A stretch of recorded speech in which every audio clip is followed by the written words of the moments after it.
Hey friends, it's Ashley Prescorn here, and welcome back to the Real Estate Roast. I know it's not our normal time together, but I just wanted to get on and just have some time, just me. We serve up the hot truth about home loans with a little sass and a lot of heart here on the Real Estate Roast.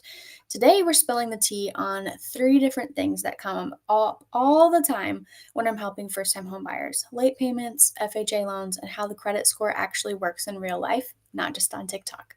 So if you've ever thought, well, I've missed a payment, guess I'll never own a home, this one's for you because I think in the last day, I've had two people talk to me about late payments. And yeah, that can be a problem. But let's start with that. One of the biggest myths out there is if I've ever paid a late bill, I can't get a mortgage. And that's absolutely not true.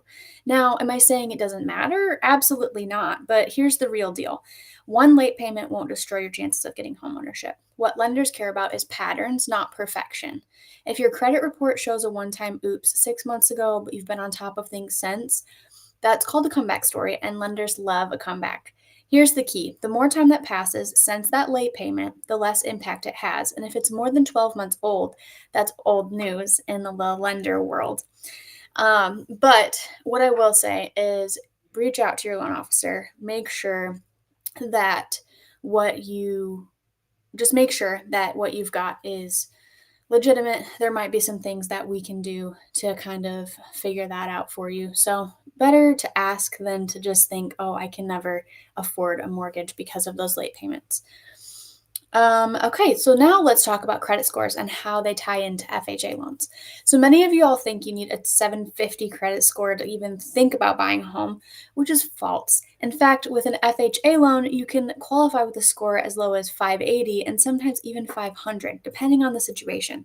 Let me say that again for the people in the back. You do not need a perfect credit. Oh my goodness. You do not need a perfect credit score to buy a home. That being said, if you have a 500 to 580, you are going to need more down. And if you have a 580 and above, there's a little bit more wiggle room in that. FHA loans are built for folks who need a little bit more flexibility. That means first-time home buyers, people rebuilding credit, or folks who've had a few hiccups in their financial past. You are not disqualified. The catch, though: the lower your score, the more documentation and explanation the lender might need. But that's where I come in. We build the strongest possible file together, and that might take a little bit of time. It might take a little bit more effort on your end, but it's worth it. Okay, so what can you do today if you've got late payments on your record and a credit score that's not where you want it to be? Here's your checklist. One, let's pull your credit report. Let's look at what you're actually working with. No guessing, no shame. That way we know what we can do. And we'll do what's called a soft pull. That way it won't mess with your credit at all. Number two, we're going to get current on any accounts. We're going to stay current so that it's more powerful than paying off collections overnight. Let's talk about that. Number three, don't open new debt just to build credit. That can backfire significantly if you're not ready. And number four, talk to a loan officer, which you might need to do anyways to get your credit report. Hi, I'm Ashley, and I'll walk you through a real strategy, not just some vibes and hope, because you deserve to stop renting, you deserve stability, and you deserve to build wealth. You don't have to be perfect to just start. If you're sitting there wondering, could I actually qualify? Let's stop wondering. Please just message me, call me, email me, send a carrier pigeon if you have to. I'm here to help you understand your numbers, fix what we can, and work with what you've got. That is what I do.